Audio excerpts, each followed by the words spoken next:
Welcome to the Team Engagement Podcast, where leaders of teams share their insights. We discuss 6 questions in 9 minutes because leaders know how to be concise. We'll go ahead and get started with today's guest. Our first question, in a few sentences, tell us who you are and what you do. It's great to be here. I'm Brian Harrison, and I'm the president and head of consumer product for SAVVI Financial. SAVVI is an online platform that helps people to make smart decisions with their money. And we help people with things like retirement, making sense of their budgets, when they can send their kids to college and pay for it. And we do it through employers, we do it through partners, and we do it directly to consumers. Oh, fantastic. It's obviously very needed in all respects. So that's great. Sure. Great service that you're offering. Question number 2, what's the best thing about working with a team? Well, pretty quickly, you realize you can't do everything. And even if you could, would you really want to? So when I think about working with a team, it's not only that notion of being able to delegate, but also really being able to focus on the things that you're great at and find the people who are great at the other stuff to bring them onto your team. And I also think of what's great about being on a team and what I felt the personal reward from are really the relationships.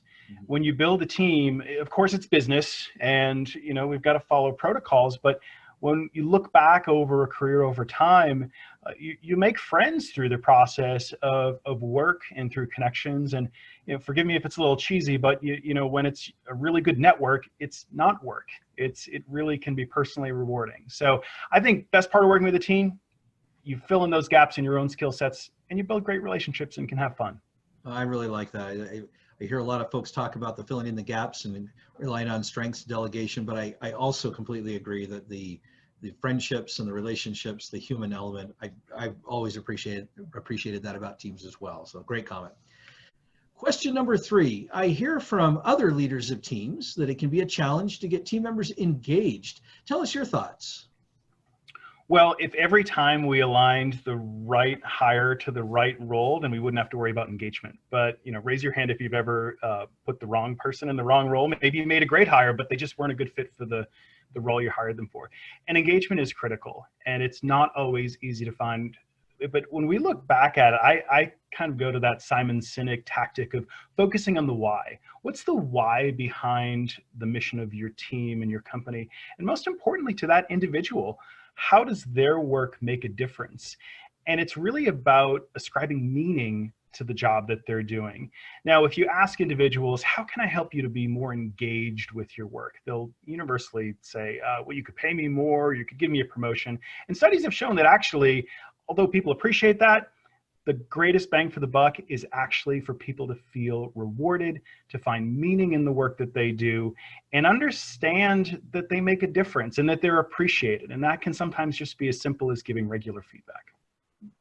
Those are some great thoughts. I really like what you said there on driving engagement in ways other than just more money. So that's a great comment. Question number 4, what other piece of advice would you offer to leaders of teams? Well, a few things. First off, this notion of will and skill. When we hire, we want people to have the skills to do the job and with them have the will to do it effectively. And sometimes first off, if someone doesn't have either one, we know pretty quickly that they're not going to be a good fit on the team. But over time, it can be really detrimental to your overall team's performance when someone who has great skills, they're great performers. Every year they exceed expectations, and sometimes we take them for granted. And it's important, particularly for people on our team for a long time, to understand that their passion for the role, their will to do it well may fade over time. And it's important to make sure that you're connecting with them and finding out how you can help their role evolve, maybe get them into a different role depending on the size of your team. But make sure you're not going to be surprised when they walk into your office and put that resignation letter on your desk and say, you know what, Sean, it's not you. I just don't feel challenged. I don't feel excited about being part of this team anymore. So that's one thing. Secondly, it's this notion of a growth mindset, which we've all heard about. And every company needs to grow. And we think about it for ourselves with our own personal development. We think about it for our teams. And sometimes it's all about growth to hit our quarterly numbers or annual goals or profit numbers.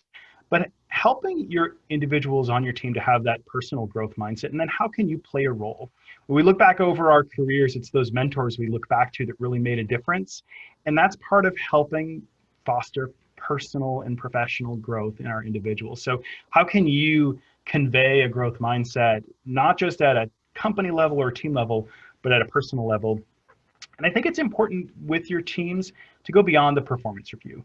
And when, performance reviews, for those who have to write them, it's that drudgery every quarter to say, oh, they're due, HR is bugging me, or I know I need to put this in a file. And it's almost like a chore. Whereas feedback to members of your team should not be a chore. It should be something that is important and that you enjoy doing, because it can be done in a way to help them grow, even if it's constructive. And it can be done in a way of appreciation, back to how people stay engaged and feeling rewarded to be part of your team. So going beyond the performance review. And then the final thing I'd share is to make sure that you're not just looking at results, but you're also looking at cultural fit. And depending on the size of your team, regardless, whether it's one person, whether it's 10, whether it's 100 people, you're always going to look at results and manage to those results. But sometimes we forget the importance of cultural fit. And there may be a member of your team that always puts up excellent results. And whether it's a sales function, whether you're writing code, whether you're on a marketing team, they always deliver, they always exceed. But man, they rub their teammates the wrong way, or they just fail to really care about the things that matter to the mission of the company. These are the people that will kill your team and your organization. And they do it in a way that you may not even realize, because you're probably recognizing them. Wow, hey, great job, Sean, #1 salesperson this quarter. And everyone's thinking like, oh, like every time he walks in the office, he is just so mean, or, those are things to really understand cultural fit. And it's not that the person on your team may be a bad person, they just may be in the wrong role. And I've seen people thrive who were just such a poor cultural fit for an organization. Maybe they worked at a big bank and then they went to a startup and they thrived. So making sure that you keep a focus on cultural fit, and not only just at the time of hire, but over time, it can really make a difference in your overall results. Those are such great comments. You hit on several things, but I think the biggest takeaway from your comments, for me at least, was that importance of after or over time to make sure you stay connected with them, because people make those assumptions. They start off as the superstar, and then 4, 5, 10 years later, all of a sudden things aren't working so well, and you're like, what happened? And so great comments. I really liked what you shared there. Question number 5, what other successful leaders of teams, such as yourself, would you like to recognize that have had a positive influence in your life? Sure. Well, the first one that came to mind when you mentioned this was my dad. And I had the fortunate, I was fortunate when growing up to grow up in those used to exist, where things used to break and people would bring them in to bring their stuff in to get fixed. And so I got to see firsthand as a kid, and then throughout growing up, how my dad built a business, how he led his teams. And what I really learned and appreciated was, first off, how he treated his people. He really took personal care in each of them, not just about, hey, did you get your work done today, but really got to know them and their families.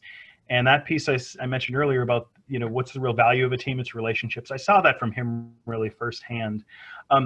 That growth mindset idea, I learned that from him as well. Now, he ran a small business. You're talking 3 locations, maybe 10 employees. And he always had that idea of, where am I going to be next year? And he would chart out his growth as if it were a Fortune 500 company that had quarterly earnings numbers to hit.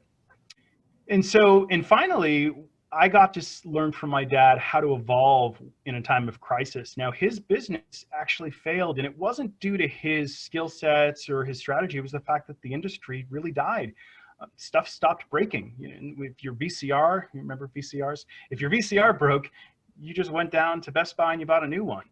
And so what he did, and he's still very active in the industry today, he changed from being in this appliance repair business as an entrepreneur to join the technology field, and quickly adapted and grew, and is very successful today as a leader within the technology space. So, it was learning how to have a growth mindset, how to lead teams, and also, when the going gets tough, how to evolve as an individual and continue to grow as a leader.